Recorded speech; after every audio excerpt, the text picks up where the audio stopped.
So hello everyone, welcome to new episode of know your career. यहाँ हम different professionals के साथ interact करते हैं एंड उनके करियर को समझने की कोशिश करते हैं, ग्राउंड रियलिटी क्या है ये जानने की कोशिश करते हैं ताकि आप एक इन्फॉर्म डिसीजन ले सको अपने करियर के लिए। तो आज हमारे साथ है मिस प्रियंका, जो एक प्रोफेशनल एंकर रह चुकी है। सो हाय प्रियंका। हेलो आसिफ, हेलो सबको मेरी तरफ से। तो हाँ, आप और कुछ बोलना चाहेंगे तो बोल सकते हैं इंट्रोडक्शन। यस, सो लाइक हमारे जो ऑडियंस है उनको मोस्टली एंकरिंग का मतलब नहीं पता है, तो एक सिंपल वर्ड्स में आप एग्जांपल्स के साथ उनको एंकरिंग का मतलब समझा दीजिए। ठीक है, तो एंकरिंग बहुत पहले से चलता आ रहा है। मतलब अगर मैं आपको बताऊं कि एंकर का जो असली काम है वो क्या होता है, तो आप समझ जाओगे कि व्हाट इज एंकर। उसको होस्ट भी बोलते हैं, उसको एमसी भी बोलते हैं, माइक कंट्रोलर। लेकिन द थिंग इज, जो एक अलग बात है अभी के लिए, वो ये है कि आज के जमाने में इन दिस करंट 10 years जो 2010 से आगे जो चले आ रहे हैं, उसमें एंकरिंग एक प्रोफेशन बन गया। तो लोग जो है वो इसको as a full time profession ले रहे हैं, वो इससे पैसे कमा रहे हैं, वो इससे अपनी रोजी रोटी चला रहे हैं। तो ये एक अलग बात है जो अभी इन 10 साल हाल ही में देखने में। तो एंकर बेसिकली वो इंसान है जो किसी भी फंक्शन में, किसी भी इवेंट में, किसी भी प्रोग्राम में, तो पूरे इवेंट का एक संचालक होता है, एक मैनेजर होता है, जो माइक लेके पूरा इवेंट का जो फॉर्मेट है वो पूरी तरह से पूरा हो जाए, कंप्लीट हो जाए, ये मेक श्योर करता है। तो अगर आप एक नॉर्मल फंक्शन ले लो, जैसे कि बर्थडे पार्टी है आपके बेटे की, तो हमने देखा है कि हमारे काका जी या घर का कोई बड़ा सदस्य या कोई भी है जो माइक लेके पूरा इवेंट शुरुआत से लेके अंत तक हमें इंट्रोडक्शन देते हैं, सब गेम्स खिलवाते हैं, सब लोगों को बुलाते हैं, एंड भी करते हैं। तो जो भी इंसान माइक लेके पूरा इवेंट शुरुआत से लेके अंत तक अच्छे से सेलिब्रेट हो जाए, कंडक्ट हो जाए, ये मेक श्योर करते हैं, उन्हें एंकर कहते हैं। तो ये एंकर हमें बहुत सालों से देखे आए हैं, क्योंकि अगर शादी भी ले लो, संगीत भी ले लो, तो अगर कोई एक इंसान नहीं है जो दोनों पार्टीज को एक साथ वेलकम करे, जो सारे जो भी आगे आगे होने वाले हैं प्रोग्राम्स की आपको जानकारी दे, तो आई गेस प्रोग्राम बोरिंग हो जाएगा सबके लिए, राइट? तो जो एंटरटेनर है, जो स्टार ऑफ द इवेंट होता है, वो एंकर होता है। ओके फाइन, या सो आपकी क्वालिफिकेशंस क्या है, आपका बैकग्राउंड बता सकते हो आपने, किसमें क्वालिफिकेशंस कंप्लीट किया? ओके, तो मेरी क्वालिफिकेशन तभी हर दूसरे इंडियन की तरह मैं भी इंजीनियर हूँ, मैं कंप्यूटर इंजीनियर हूँ। एंड मैंने मतलब एक्चुअली एंकरिंग के लिए कोई भी क्वालिफिकेशन की जरूरत होती है। अगर आप मुझे स्पेसिफिकली एंकरिंग के बारे में पूछ रहे हैं कि अगर किसी को एंकर बनना है तो क्या कोर्सेज करने हैं, तो जैसे कि आपको बताया कि ये प्रोफेशन बहुत ही नया है, इसलिए इस प्रोफेशन के लिए कोई भी कोर्स, कोई भी इंस्टीट्यूट या कोई भी ऐसे कॉलेजेस, यूनिवर्सिटीज बने नहीं। तो अगर आपको एंकर बनना है तो आपको उसके लिए इंटरेस्ट की जरूरत है, और आपके पास बस पहले का कोई तजुर्बा होना चाहिए, जैसे कि आपने किसी फंक्शन में, किसी कॉलेज के इवेंट में एंकरिंग करी होगी। तो मैं जब इंजीनियरिंग में थी, मैं जब सेकेंड ईयर में थी, तब ऐसे ही मेरी दोस्तों ने मुझे बोला कि हम थोड़ा सा कुछ कर लेते हैं, वीकेंड में बोर हो रहे हैं हम लोग। तो जैसे आप अगर मॉल में हम सब जाते हैं तो हम देखते हैं कि बहुत लोग होते हैं जो हमें किसी भी प्रोडक्ट के बारे में इंफॉर्मेशन देते हैं, हमारा नाम नंबर लिख के लेते हैं। तो उन लोगों की तरह मुझे एक प्रमोशन का जॉब मिला था, मतलब पार्ट टाइम था वो। हमें बस जाना है, हमें किसी प्रोडक्ट के बारे में लोगों को इन्फॉर्मेशन देनी है, और वो काम करते करते आगे बढ़ते बढ़ते फिर मैंने बहुत सारे इवेंट मैनेजर्स से मिली, और फिर मैं एंकर बनी। तो एंकरिंग के लिए कोई क्वालिफिकेशन की जरूरत नहीं अभी के लिए। मैं चाहती हूँ, और मुझे पता है कि आगे जाके बहुत सारे इंस्टीट्यूट निकल जाएंगे, क्योंकि ये एक फुल टाइम प्रोफेशन बनने के ही राह पे है। Currently there is no qualification required. So I am a computer engineer. मैं TCS की जॉब करती हूँ, और उसके साथ I try कि मैं पार्ट टाइम नहीं पर फुल टाइम एंकरिंग यूज करूँ। Okay fine. सो लाइक अगर किसी को एज अ एंकर अपना प्रोफेशनल करियर स्टार्ट करना है, तो like how he can approach, he और शी कैन अप्रोच वो इवेंट्स के लिए, मतलब उसे शोज कैसे मिलेंगे? ओके, तो सबसे पहली बात तो एंकरिंग एक ऐसा प्रोफेशन है, मतलब ये इतनी नई बात है ना कि जो भी दर्शक देख रहे होंगे, मुझे तो लगता है उसमें से आधे लोगों ने कभी सोचा भी नहीं होगा कि कोई इंसान इसको प्रोफेशनली फुल टाइम करियर के लिए करता है। अभी आपका वीडियो देखने के बाद शायद वो इस राह पे सोच सकते हैं, they can think in that direction after this. तो मेरा भी सेम था, मैंने कभी सोचा नहीं था कि मैं एंकर बनूंगी। एंकर बनने के लिए मेरे लिए जो चीज बहुत फायदेमंद है, जिसकी वजह से मैं ये नई चीज कर पाई हूँ, सबसे पहली चीज है कॉन्फिडेंस। तो मतलब अगर आपको किसी क्वालिफिकेशन के लिए भी मैं ना बोलूँ, लेकिन ये वो चीजें अगर आपके पास है तो कहीं भी जा सकते हो एंकरिंग की फील्ड में, आप बहुत आगे तक जा सकते हो। एक चीज है कॉन्फिडेंस और दूसरी चीज है स्पॉन्टेनियसनेस। ओके, अभी आई गेस सब हिंदी जो दर्शक है उनके लिए मैं बोलना चाहूंगी कि कॉन्फिडेंस तो आपको पता होगा, स्पॉन्टेनियसनेस का मतलब क्या है कि आपको उसी समय उसी जगह पे क्या बोलना चाहिए या आपको उसी टाइम स्ट्राइक होना चाहिए। मतलब बहुत सारे एंकर्स, जैसे अभी भी हम लोग जो इवेंट्स करते हैं, I do both, I do corporate events, जैसे कि बहुत बड़े बड़े बिजनेस पार्टनर्स की मीटिंग होती है, बहुत बड़े बड़े सेमिनार्स होते हैं। तो ये सब जो इवेंट्स होते हैं उसमें स्क्रिप्ट जो है हमें दी जाती है। आप टीवी पे भी देखते हैं, रियलिटी शोज है या फिर अवार्ड फंक्शंस होते हैं, तो उनको एक स्क्रिप्ट दी जाती है। उनके लिए तो स्क्रिप्ट कैमरा के नीचे पकड़ी भी जाती है, they have to simply read the script and say it.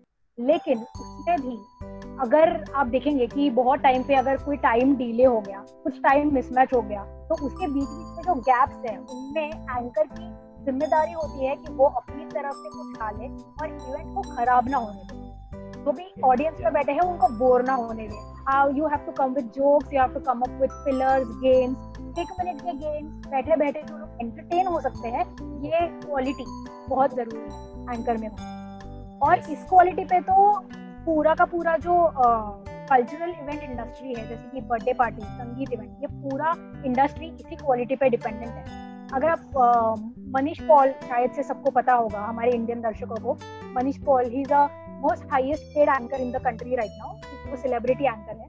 तो मनीष पॉल भी जब उसे रियलिटी शो मिलता है दी जाती है, पर अगर वो शादियों में जाके एंकरिंग करता है तो उसे पूरा event without script on the spot जो भी दिमाग में आ रहा है उसी जोक्स के सहारे करना पड़ेगा। तो ये 2 चीजें बहुत जरूरी है। इन 2 चीजों के साथ आप क्या कर सकते हैं, आप ट्राई करें कि आप खुद से एंकरिंग करने के चांसेस ढूंढें। जैसे अगर आपके भाई बहनों की शादी है फैमिली में, या आपके कॉलेज में कोई फेस्टिवल है, आई गेस कि सब यंगस्टर्स ज्यादा इंटरेस्टेड होंगे एंकरिंग में अभी फिलहाल, क्योंकि जनरली यंगस्टर्स ही होते हैं जो एक नए नए करियर को ढूंढ रहे होते हैं। तो यंगस्टर्स, अगर आपके कॉलेज में फेस्ट है तो प्लीज ट्राई करो कि आप जाके एंकरिंग करो।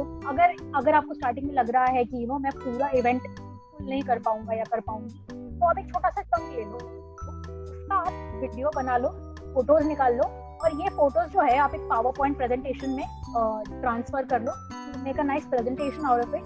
एंड इसी के साथ आप बहुत सारे ऑनलाइन, मतलब जस्ट डायल पे, naukri.com पे, लिंक्डइन पे बहुत सारे इवेंट मैनेजर्स को अप्रोच कर सकते हैं। आप उन्हें बोल सकते हैं कि I am interested in anchoring, I am interested in hosting corporate events, business events, promotion events. और शायद शुरुआत में आपको जो वेडिंग प्लानर्स होते हैं, वेडिंग प्लानर्स जो एंकर्स को ढूंढते हैं, शायद आपको वो ना ले, उसके लिए बहुत ज्यादा एक्सपीरियंस की जरूरत है। लेकिन ये जो कार प्रमोशंस होते हैं, जो कॉर्पोरेट मॉल में जो इवेंट्स होते हैं, उसके लिए आपको डेफिनेटली ले लिया जाएगा। इसके लिए आपको अपनी तरफ से 4 पहले फंक्शंस में करना पड़ेगा एंकरिंग, जिसमें शायद आपको फ्री में करना पड़े। पहले से आप कमाने के सपने तो मत देखना, यू हैव टू जस्ट कुछ इन्वेस्ट करोगे तो ये आपको कुछ अच्छा रिटर्न मिलेगा। तो स्टार्टिंग में you can try make a portfolio. Portfolio definitely you make it later on, जब आप बहुत बड़े बड़े ब्रांड्स के साथ इवेंट्स करते हैं, जैसे कि अभी मैंने फोक्सवैगन के साथ, मर्सिडीज के साथ, इन सब के साथ इवेंट्स किए, तो उनके सीईओज या मैनेजर्स जब बड़े बड़े लोग आते हैं, जैसे मैंने महाराष्ट्र पुलिस के लिए इवेंट्स किए हैं बहुत सारे, तो when you have the ACP, the commissioner coming on the stage, वो सब आप डालते हैं तो वो पोर्टफोलियो बन जाता है।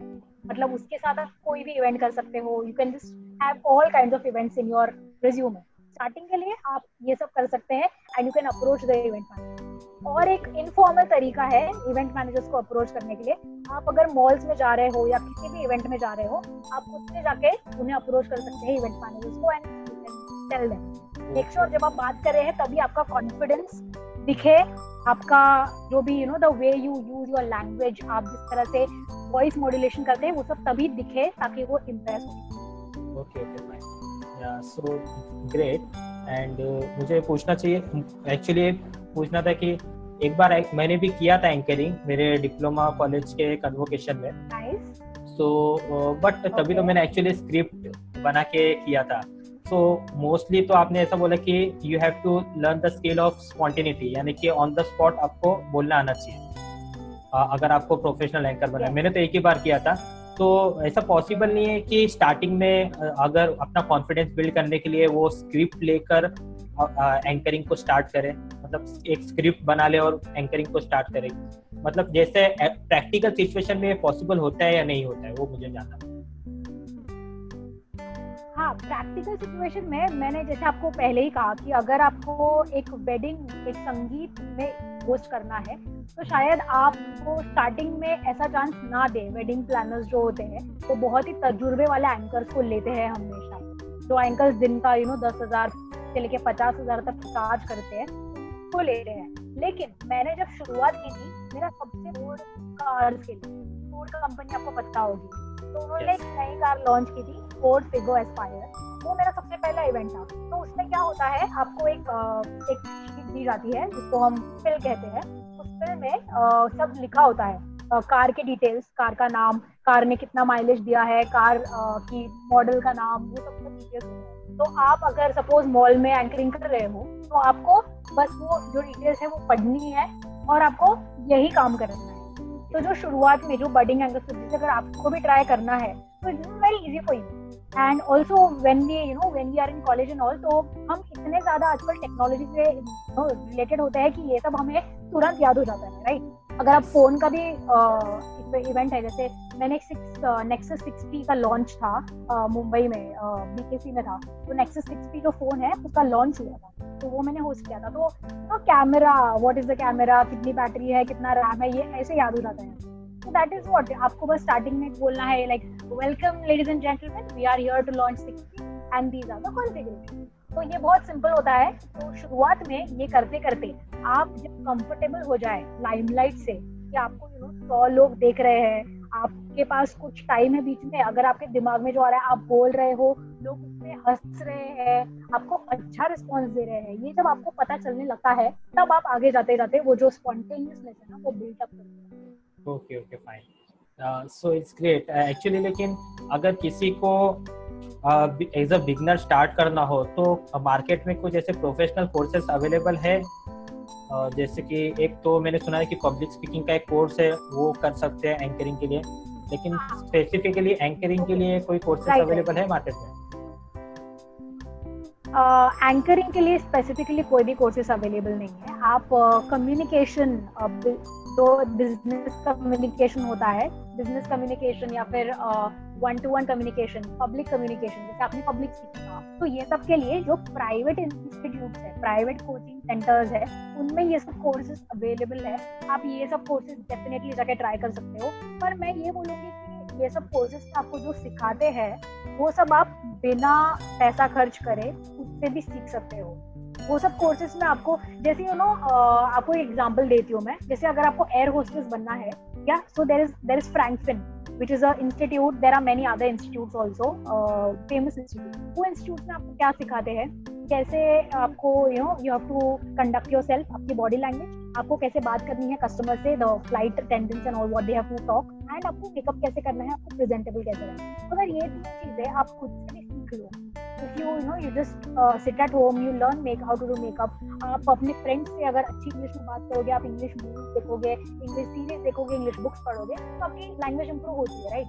तो इसी तरीके से आप एंकरिंग खुद को रेडी कर सकते हो। आई मीन मैं सजेस्ट नहीं करूँगी कि आप बहुत ज्यादा पैसा डाल के ये पब्लिक स्पीकिंग ये सब के क्लासेस करें। अगर आप एक छोटे शहर से आ रहे हैं जहाँ आपकी कंपनी, आपके फ्रेंड सर्कल, आपका कॉलेज, आपकी एनवायरनमेंट अपडेटेड नहीं है with English with confidence, then definitely आप मुंबई में अगर आ रहे हो अभी एंकर बनने के लिए या फील्ड में आगे जाने के लिए, तो आप एक बार ये कोर्स लेके देखें।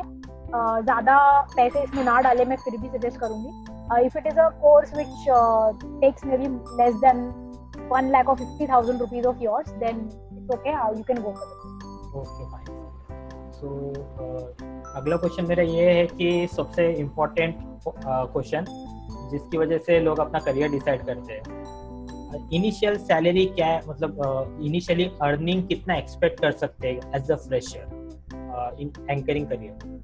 Okay, Okay, so currently I can tell you the scenario in Mumbai. Okay, मतलब मैंने ऑल ओवर इंडिया बहुत इवेंट्स किए हैं, तो मैंने ये देखा है कि जितने इवेंट्स मुंबई में होते हैं बाकी इंडियन सिटीज में बहुत कम होते हैं. ठीक है, Delhi, Bangalore and Pune, these three cities have events, have more events than other parts of the country, but Mumbai has the most events.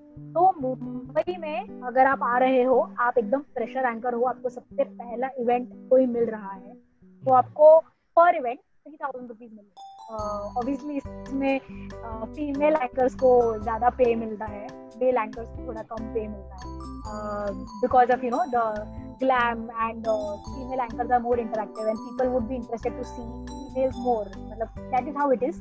So yeah. Females get paid more, males get paid less in the starting. So the first event that you do, आपको 3000 से 5000 के बीच में पर event पैसे मिलेंगे. तो suppose आप एक 2 घंटे का एक बर्थडे पार्टी करो, या आप मॉल में एक 6 घंटे का इवेंट, मॉल्स में जनरली 6 घंटे का इवेंट होता है, पूरा दिन जाता है मॉल्स में.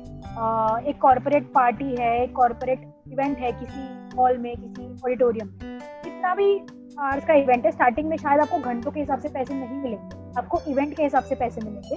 बाद में जब आप आगे जाओ तो घंटों के हिसाब से आप पैसे मांग सकते हैं. स्टार्टिंग में you will get 3000 to 5000 for one event.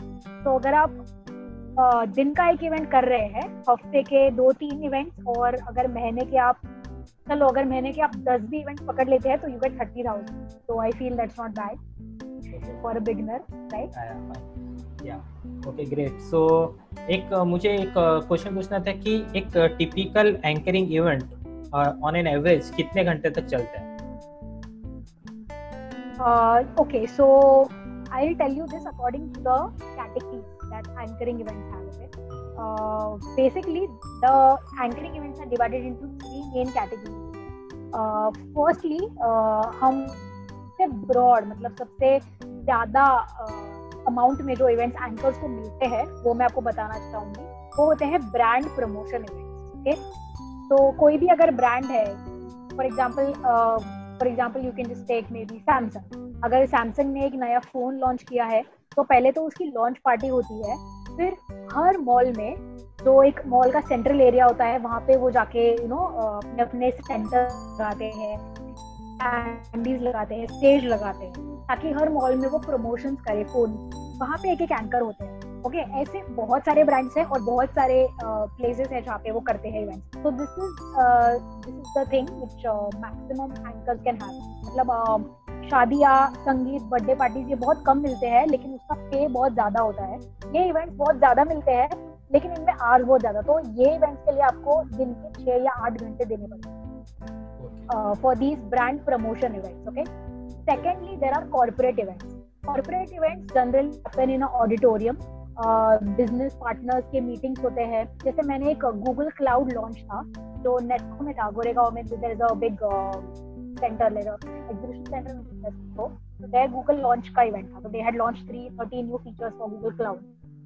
That is a corporate event. Business partners come, उनकी पार्टनर मीटिंग होती है, उनकी क्लाइंट्स के साथ मीटिंग होती है, उनकी सीपीज के साथ मीटिंग होती है. Okay, these events are for 3 hours. जितना मीटिंग है उतनी देर आपका इवेंट होगा.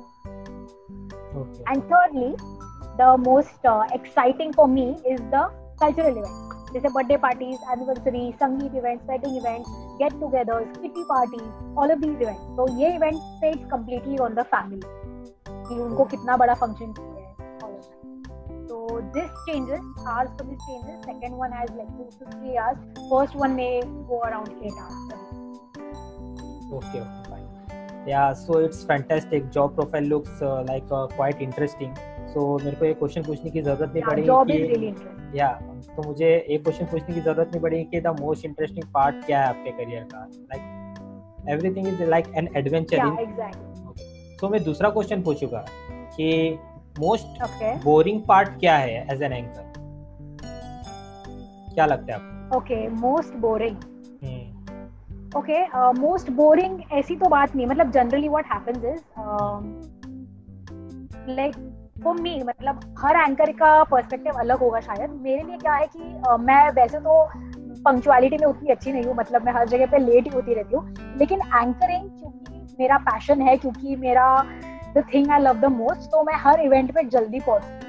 ओके, लेकिन क्या होता है, इवेंट कभी भी, since it is India, event कभी भी टाइम पे स्टार्ट नहीं होता। तो कभी कभी हमें 1 घंटा 2 घंटे, कभी कभी 5 घंटे रुकना पड़ता है, पता है। तो that period before the event start is really boring. तो एक वेट होता है जो हमें करना पड़ता है, that is really boring. Nothing else is boring, everything else is very interesting. आपके हाथ में उस इवेंट का रिजल्ट आपके हाथ में है। आप उस इवेंट को ब्रेक भी कर सकते हो और आप उसको मेक भी कर सकते हो। आई मीन वो एक जो पावर आ जाती है, पता है, एक एंकर के हाथ में, that today I am the star of the show, वो एक बहुत अच्छी बात होती है। और कितने बार तो मैंने देखा है कि लोग आके इमोशनल हो जाते हैं कि मतलब आपने बहुत ही मेमोरेबल बना दिया, अनफॉरगेटेबल बना दिया ये इवेंट हमारे। क्योंकि कुछ लोग एक्सपेक्ट करते हैं कि शायद उनकी फैमिली पार्टिसिपेट नहीं करेगी, खुश नहीं होगी, लेकिन जब सब आके गेम्स खेलते हैं, सब आके इतना मजा करते हैं, तो that is a different feeling when you are an anchor, that you made it happen. So yeah it's great. तो मतलब आपका कहना है कि जैसे कि जो भी चीफ गेस्ट होते हैं, वीआईपीज होते हैं, वो बहुत लेट होते हैं इवेंट में आने के लिए।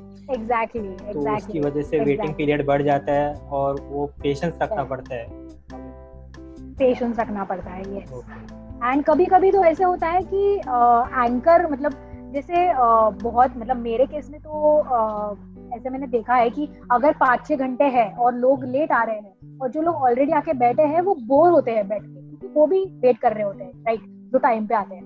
तो एंकर्स को कभी कभी मतलब सह नहीं होता ये, तो हम जाके पहले ही उनको एंटरटेन करना शुरू कर देते हैं। तो कभी कभी तो मैंने देखा है कि 2-2, 3-3 घंटे मेरा इवेंट एक्स्ट्रा चला है, जिसमें मैंने मेहनत करी है, जिसका मतलब पेमेंट तो ऑब्वियसली नहीं मिलता, वो तो एकदम ऑन द स्पॉट डिले है, राइट, उसके लिए पेमेंट तो नहीं मिलता, लेकिन हमें उसके लिए भी काम करना पड़ता है, क्योंकि लोगों को एंटरटेन करके रखना और अपने प्रोग्राम के लिए उनकी इंटरेस्ट और अटेंशन जुटा के रखना बहुत इम्पोर्टेंट है।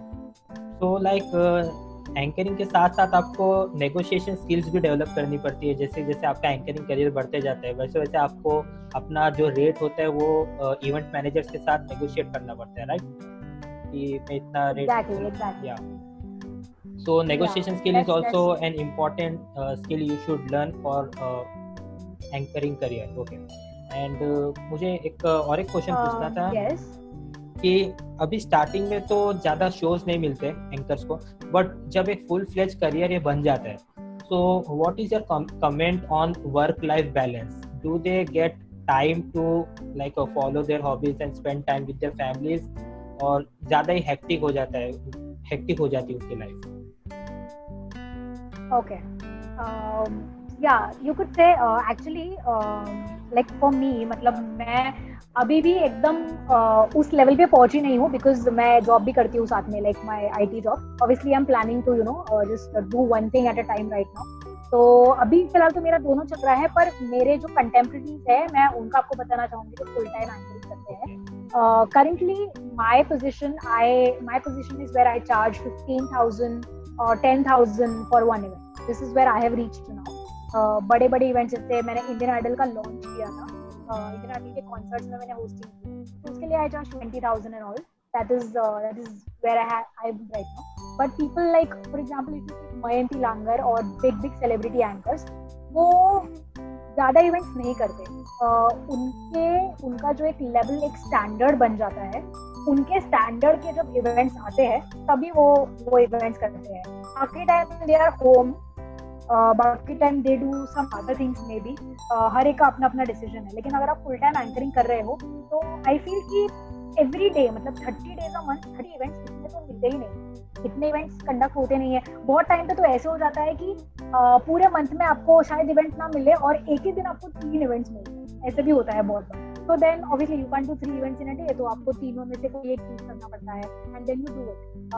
But generally what happens is you don't get 7 days 7 events or 30 days 30 events, so बीच में you get a day off or 2 days off, that naturally happens. And if there is a event, for example promotion event जो all over India है, city में आपको जाके करना है, is a 30 day long process, then I think कि anchors work life balance के बारे में वहाँ नहीं सोचते, ऐसे टूर्स पे जो एंकरिंग टूर्स होते हैं, जैसे कोई स्पोर्ट प्रोडक्ट है, पूमा ले लो या कोई भी स्पोर्ट्स प्रोडक्ट का होता है जो all over India they do pan India, तो उसके लिए they do think of work life balance. ये इवेंट्स मस्ती भी बहुत ज्यादा होती है, तो those times they just enjoy, they look for such events where they get a long term event to do continuously, because there is no stress of getting a new event in one. Sometimes you feel if you are full time on it, अगर आपको महीने में 3 event मिले हैं, then you just try to push yourself कि मैं और event managers को अप्रोच करूँ. समटाइम्स लोग अपने बजट से कुछ कम बजट में इवेंट्स कर लेते हैं क्योंकि उस मंथ में उन्हें मिले नहीं होते, राइट? तो ये टाइम पे लिए पीपल वांट कि they get more. So work life balance is not much challenge in anchoring, you naturally get. So Priyanka, आपकी बातों से तो ऐसा लगता है कि ये जॉब उनके लिए नहीं है जो 9 to 5 fix career, fix timing देख रहे हैं अपने लाइफ में. मोस्टली फ्लेक्सिबल होना पड़ेगा आपको, एंड एक कैलेंडर के साथ मैनेज करके आपको चलना पड़ेगा, और आपको अपना बिजनेस खुद ही डेवलप करना पड़ेगा. So it's like entrepreneurship only. Like anchoring is similar to entrepreneurship only. Like you have to learn to sell yourself. Okay. Okay. So अभी मुझे yeah. You were saying anything? No, I said it is completely true. You have to sell yourself and you have to be there for your own self. Yes. Okay. So like आप कुछ tips देना चाहोगे कि वो अपनी marketing कैसे करें, like in the world of digital media and social media. तो how some practical steps they can take in order to market themselves. Okay, like I will tell you 3 broad strategies they can use. Generally बहुत मतलब everybody has their own way to do it. 3 broad ways I can tell you. Okay. So the first is the traditional way. Traditional way, शुरुआत में अगर आपका career अभी start हुआ है तो आप ये ट्रेडिशनल वे यूज कर सकते हैं. You can print your visiting cards, you can print your portfolio, you can manually, अगर आपने एक बर्थडे पार्टी अभी होस्ट किया है, ओके, पीपल जो फैमिलीज आपके बर्थडे पार्टी में आए थे, they definitely like you, right? उनके भी बच्चे होते हैं, उनके बच्चों की भी उनको पार्टीज करनी होती है. That time you have to go like give your visiting card to people, talk to people, tell them that okay, they can contact you for later events. That is how you sell yourself in the beginning, because in the beginning you don't have money to back your marketing money, or maybe big people to recommend you to other people like that. So initially that is how you do it, and try कि आप so this is traditional way of marketing जो start में करते हैं. Second way is social media marketing. Social media marketing is done at my level, like the level I am kind of at a mediocre level right now, because I started maybe 3 years back. तो आगे जाते रहते शायद I reach height. Currently I'm at mediocre level. मेरे level पे आप social media marketing कर सकते हैं. You can use Instagram, you can use YouTube. I post my bestest events, जो बड़े events I do, I post them on YouTube, like the videos of the events. Social media जैसे कि Instagram है, Twitter है, all of this, Facebook is there. You can post, keep posting. You can make your own anchor page. That is a section, I guess. You can make a business account on Instagram, a business account on Facebook. You can monetize your post also. अगर आप कोई brand के लिए event कर रहे हैं, maybe if that brand tells you that you can post it and will get you some offerings for it. So that is also there. You can get double income, and if not income, but you can at least promote yourself. मेरा खुद का anchoring page है Instagram पे. I'll just tell you, it is Priyanka Sakre. You can check it. I guess you know it. So you can put the link if possible on your video. So I have a business account on Instagram, anchoring account. I put all my anchoring pictures, events I do on that account, and I also put some modeling pictures with it, so that मेरे followers बढ़े और वो ज़्यादा से ज़्यादा crowd तक मैं reach कर पाऊँ. और लोग मुझे directly Instagram पे भी DM करते हैं मेरे event के approaches के लिए. So this is the second way, and the third way is when you reach a level of a celebrity anchor. Okay, so that is the level where Manish Paul, Mayanti Langar, the sports anchor Mayanti Langar. So all these anchors, these very very famous anchors, they are on the celebrity anchor level. So at that level, you have to have a tie-up with any of the like there is an agency. Okay, so they have tie-ups with agencies who are celebrity managers. तो ये जो agencies होते हैं वो आपका एक Google पे एक प्रोफाइल बनाते हैं, like you will have your own website, you will have your own digital marketing site, digital marketing promoters will be there for you, people will be working for you to promote you as a anchor, as a entity, as a as a person, as a entrepreneur, or as a stylist, artist, anything. So all ये these agencies people were celebrity. So ये agencies कितना charge करते हैं हमसे? Okay, so that like for one of my friends, she has an agency. I guess it is called as. Let me recollect the name. Okay, so there's an agency called as Stars of Tomorrow. Okay, so ये agency Goregaon में है. That is a PR and a celebrity agency. So they handle your PR also, and celebrities they handle them. So this agency, for her, like she generally does an event where she charges 50,000 a event. Okay, she does all these very big, lavish weddings. So there, the Jodhpur, Jaipur weddings, all those weddings, she generally does them, and she does weddings, and generally she does weddings at destination weddings and all that she does. So they have a certain percentage that they take from you. So it's a percentage wise. Actually, I thought that they charge you initially. Okay. They charge you like it is how you do it, right? They charge a fixed amount as well. They charge a percentage also. So if you want to have a fixed amount for them, so for every event or the activity they do, maybe they have promotional activity for you. जैसे अगर आपके लिए वो एक website बना रहे हैं, okay, या फिर आपका एक डिजिटल मार्केटिंग की तरीके से आपके लिए एक पोस्ट है जो वो बाकी लोगों के वेबसाइट्स पे, if there is a website of like for example there is a marketing agency called as candid marketing, सब मैं काम करती हूँ. ओके, वन मोर एजेंसी. इन एजेंसीज की अगर वेबसाइट्स है, उन पे अगर आपका ऐड आ रहा है या फिर all of this is done by digital marketing. So for every package they charge you for that package they charged 25,000, 20,000, maybe 50,000 according to the reach. कितने websites पे they are posting. So this is around what they charge for, and if it is in percentage then it can go in lakhs also. Like she got an event at Thailand because of the agency के contacts थे, and then she got an event at Thailand where she got paid like I guess 2 lakhs, but then due to the percentage commission for them, she had to pay them in lakhs. So it all depends on like how much you want yourself to be promoted with the help of it. Okay, so ये agency जो percentage wise charge करती है, approximately कितना percentage लेती है आपकी fees? Okay, so that totally depends on the level of the agency. Okay, so if you are really approaching a very big agency, there is an agency Stars of Tomorrow, I told you, right? So that is the agency which is like a very high level currently. So they charge 15% of your payment, and if you give them 15%, then the remaining goes into your the makeup artist that you hire. आपके खुद के एक secretary होते हैं, ये सब आपको रखने पड़ते हैं when you are at a celebrity level.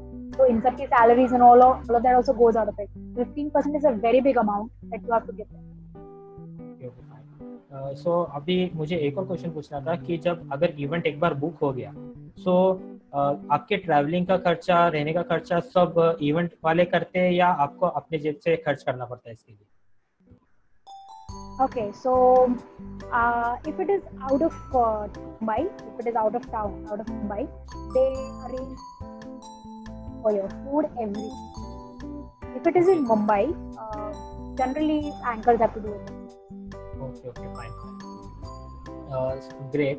And मैं अपनी तरफ से कुछ ऐड करना चाहूँगा कि जो भी अगर स्टार्ट करना चाहते हैं फ्रॉम द बेसिक, तो एक गूगल गराज पे डिजिटल मार्केटिंग का कोर्स है, you can learn that, and वो आपको बहुत ही यूजफुल होगा अपना स्टार्ट इनिशियली मार्केटिंग करने के लिए.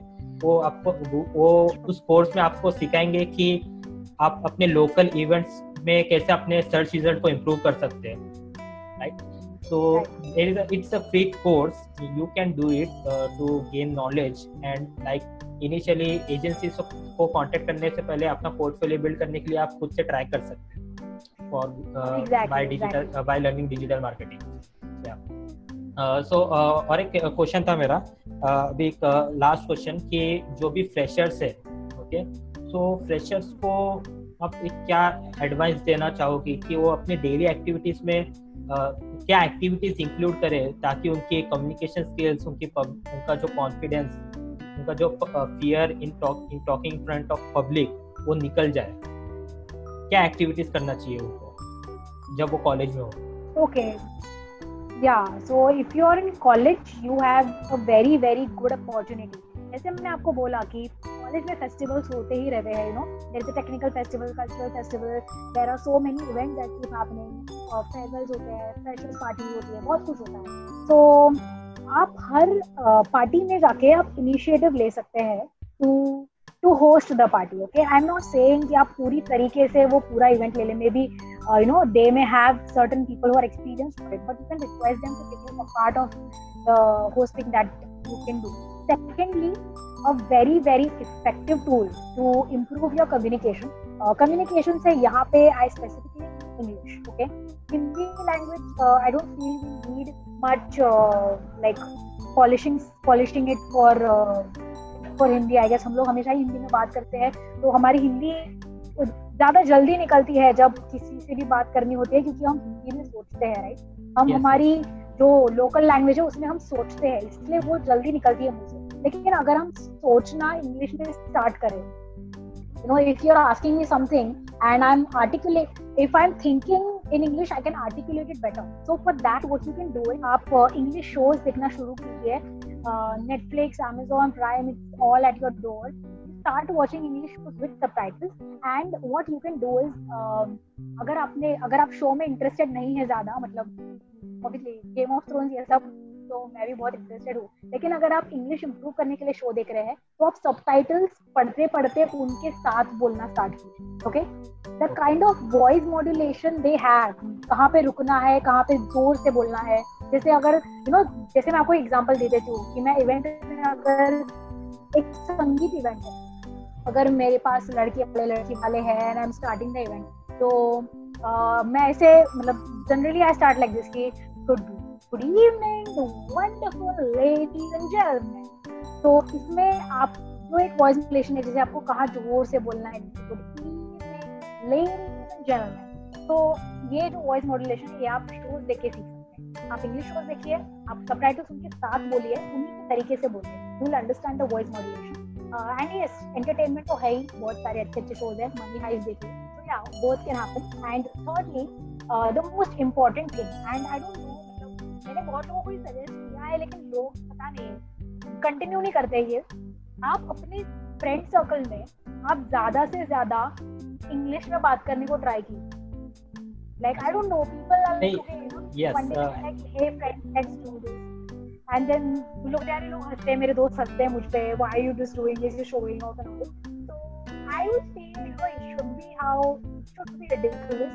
It is something everybody is going to need in their future, so everybody should try to do this. Mostly friends के सामने इंग्लिश में बात करने के लिए उन्हें बहुत ज्यादा एम्बैरेसमेंट फील होता है, तो like what I would suggest is you try talking to strangers. Try talking to strangers in that English. Will also increase your confidence. Yes, मतलब कोई भी स्ट्रेंजर को आप टाइम पूछ सकते हैं, like talk in English and ask him or her time or address or anyone else who is sitting beside you in train or mall. Start a conversation with them in English. Okay, if they are not comfortable in English, then you can switch the language later to Hindi. But वो जो initiative होता है वो develop करोगे आप कि conversation start करने का, तो जो फियर रहता है आपके पास पब्लिक स्पीकिंग का, वो निकल जाएगा. Right? That's true. That's completely true. Yes. So yes, you all can try this definitely. Yes. So like it was nice talking to you, Priyanka, and hope so हमारे audience को thank you for having me.